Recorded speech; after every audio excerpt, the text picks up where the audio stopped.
මේ ඉන්නේ මාග්‍රට් කසුනිගේ දුව. මමි අද මම ඉස්කෝලේදී කොල්ලෙක්ට ගැහුවා. ගැහුවා? වයි බබා. ඌ මගේ මක්කේ කෑවනේ. මීන්වයිල් හිච්චලගේ ගෙදර මොකද හිච්චු මේ අඬන්නේ? අපේ පන්තියේ මාග්‍රට් මගේ පැන්සල කෑවා. පැන්සල කෑවා? පාර ඔලුවටත් ගැහුවා. ඈ? ඇයි? කොහෙ ළමෙක් දුවද?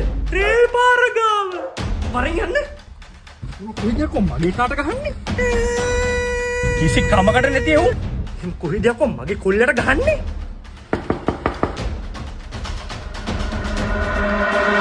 කසුනි? ඔව් ඔයාලා හිතුව දේ හරි. එයාලා කාලෙකට කලින් ප්‍රේමවන්තයෝ.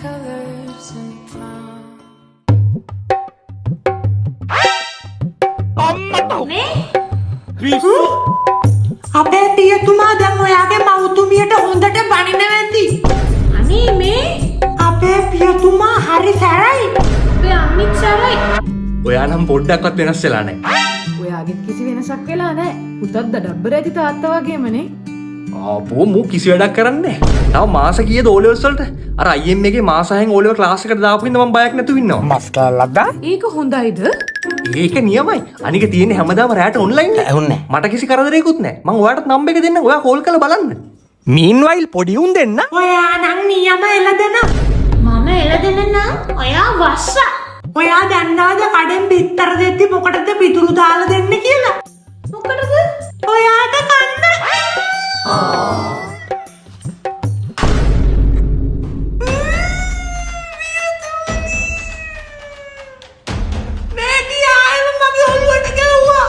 දුව ඇයි ඒ? මෙයා මට එළදෙනලු.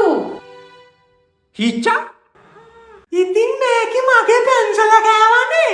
කල්පනාවෙන් තමන්ගේ දේවල් පැන්සල් පෙට්ටිය දාලා තියාගන්න ඔය මුකුත් වෙන්නේ නෑනේ. පැන්සල් පෙට්ටිය දීලා තියෙන්නේ ඒකටනේ.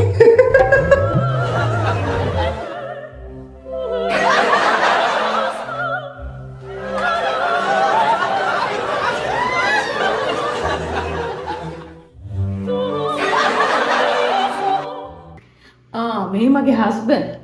හෙලෝ කල්පනාවෙන් අරන් තියන්න කිව්වේ පියතුමා මේ ඇන්ටිගේ ෆොටෝ එකක් පර්ස් එකේ දාන් ඉන්නවා වගේද? ඈ?